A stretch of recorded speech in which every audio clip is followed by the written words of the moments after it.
இன்றைக்கு தமிழ்நாட்டில் ஒரு பினாமிகளினுடைய ஆட்சி நடந்து கொண்டிருக்கிறது. தமிழ்நாட்டினுடைய ஆட்சியை நடத்துவது முதலமைச்சரா அல்லது இந்த தம்பிகளா என்பது பொதுமக்களிடத்தில் ஒரு பெரிய கேள்விக்குறி இருந்து கொண்டிருக்கிறது. இந்த தம்பிகள் யார்? இவர்களுக்கு அதிகாரத்தை கொடுத்தது யார்? அரசு அதிகாரிகளுக்கு உத்தரவு போடும் அளவுக்கு ஒரு அதிகாரம் மிக்கவர்களாக அவர்கள் வலம் வருவது எந்த தைரியத்தில் வலம் வந்து கொண்டிருக்கிறார்கள்? அதிகாரிகளுக்கு கட்டளையிடும் அளவுக்கு அவர்கள் ஒரு பவர் சென்டராக இருந்து ஆட்சியை நடத்தி கொண்டிருக்கிறார்கள். இது தமிழ்நாட்டில் மக்களால் தேர்ந்தெடுக்கப்பட்ட ஒரு அரசாங்கம் இருக்கிறதா என்பதை மறந்துவிட்டு இந்த தம்பிகள் இன்றைக்கு தமிழகத்தை சுரண்டி கொண்டிருக்கிறார்கள்.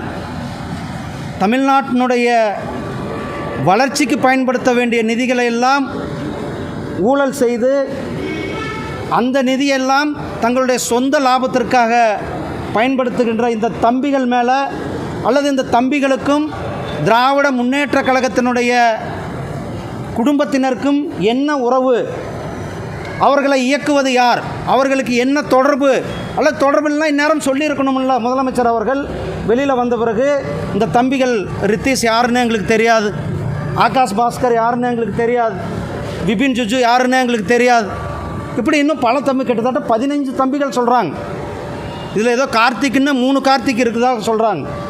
அப்போ இவர்களெல்லாம் ஒரு பின்னாடி இருந்துக்கிட்டு மக்களுடைய பணத்தை சுரண்டி கொண்டு வளர்ச்சி திட்டங்களுக்கு ஏழை எளிய மக்களுக்கு போக வேண்டிய நிதியெல்லாம் கொள்ளையடித்து இன்றைக்கு இரண்டாவது, அதாவது சைமல்டேனியஸ்லா என்று சொல்லக்கூடிய இன்னொரு பக்கமான ஆட்சியை நடத்தி கொண்டிருக்கின்ற இந்த தம்பிகள் யார் என்பதை, அவர்களுக்கான தொடர்பு என்ன என்பதை தமிழக மக்களுக்கு முதலமைச்சர் திரு ஸ்டாலின் அவர்கள் உடனடியாக விளக்க வேண்டும். டயா பூஸ்டர் சுகருடைய ரிமோட் கண்ட்ரோல் இனி உங்க கையில. அனைத்து மருந்து கடைகளிலும் கிடைக்கும்.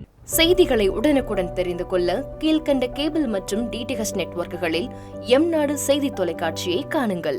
பாதகம் செய்பவரை கண்டால் நாம் பயம் கொள்ளலாகாது பாப்பா. மோதி மிதித்து விடு பாப்பா, அவர் முகத்தில் உமிழ்ந்து விடு பாப்பா. அண்மை செய்திகளை உடனுக்குடன் தெரிந்து கொள்ள இணைந்திருங்கள் எம்நாடு தொலைக்காட்சியுடன்.